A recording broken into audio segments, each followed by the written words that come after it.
Hello friends, welcome to टेक्सचर्चा.com।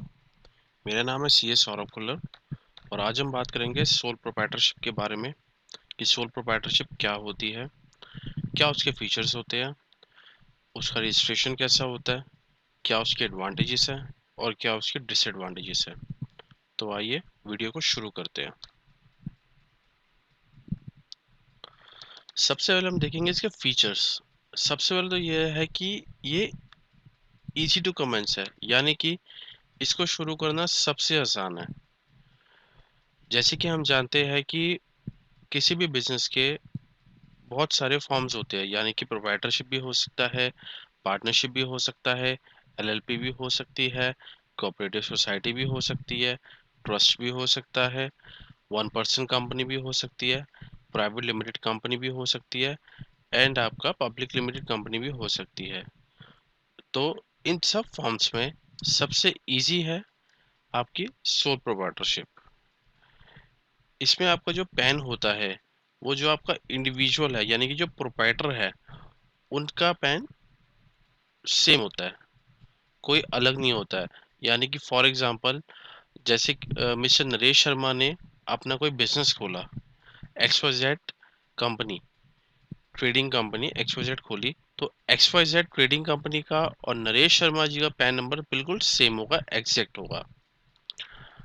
अब इसमें जो आपके टैक्स बेनिफिट्स है, यानी कि आपको एटीसी की डिडक्शन, एटीडी की डिडक्शन, आपको 87A की रिबेट, एटीजी की रिबेट डिडक्शन, ये सब बेनिफिट्स आपको इसमें मिलेंगे सोल प्रोप्राइटरशिप में। अब हम बात करते हैं सोल प्रोप्राइटरशिप का रजिस्ट्रेशन कैसे होता है। तो सबसे पहले तो आपको चाहिए पैन आधार ऑफ इंडिविजुअल, दूसरा आपको चाहिए एमएसएमई रजिस्ट्रेशन यानी कि उद्यम, और तीसरा आपको चाहिए सर जीएसटी रजिस्ट्रेशन। इसमें जो जीएसटी रजिस्ट्रेशन है वो डिपेंड करता है कि आपकी टर्नओवर कितनी होगी। 20 लाख होगी सर्विसेज के केस में, या गुड्स के केस में 40 लाख होगी, या आप वॉलंटरली भी ले सकते हैं अपनी जीएसटी का रजिस्ट्रेशन, और इन डॉक्यूमेंट्स के थ्रू आप अपना बैंक अकाउंट यानी कि करंट अकाउंट खुलवा सकते हैं। यहाँ पे ये नोट करने वाली बात है कि जो बैंक अकाउंट है उनकी केवाईसी में, करंट अकाउंट की केवाईसी में दो गवर्नमेंट प्रूफ मांगे जाते हैं बिजनेस के। तो it can be either MSME registration और जीएसटी रजिस्ट्रेशन, या एक और आप करवा सकते हैं shop and establishment act registration.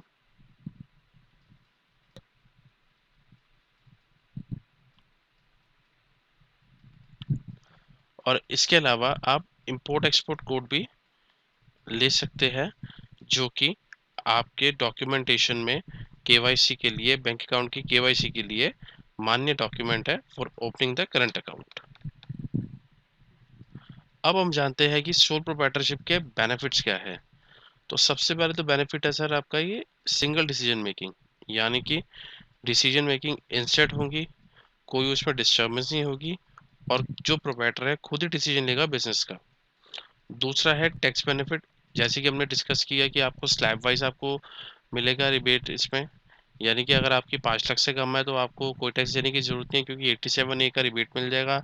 5 lakh से ऊपर है तो आपको 20% देना पड़ेगा, अगर 10 लाख से ऊपर है तो आपको 30% देना पड़ेगा tax, depending upon the slab. Plus इसमें एटीसी की रिडक्शंस, एटीडी, जो भी रेलेवेंट सेक्शंस है जो इंडिविजुअल को एप्लीकेबल होते हैं, वो सब के सब सोल प्रोप्राइटरशिप में एप्लीकेबल हो जाएंगे।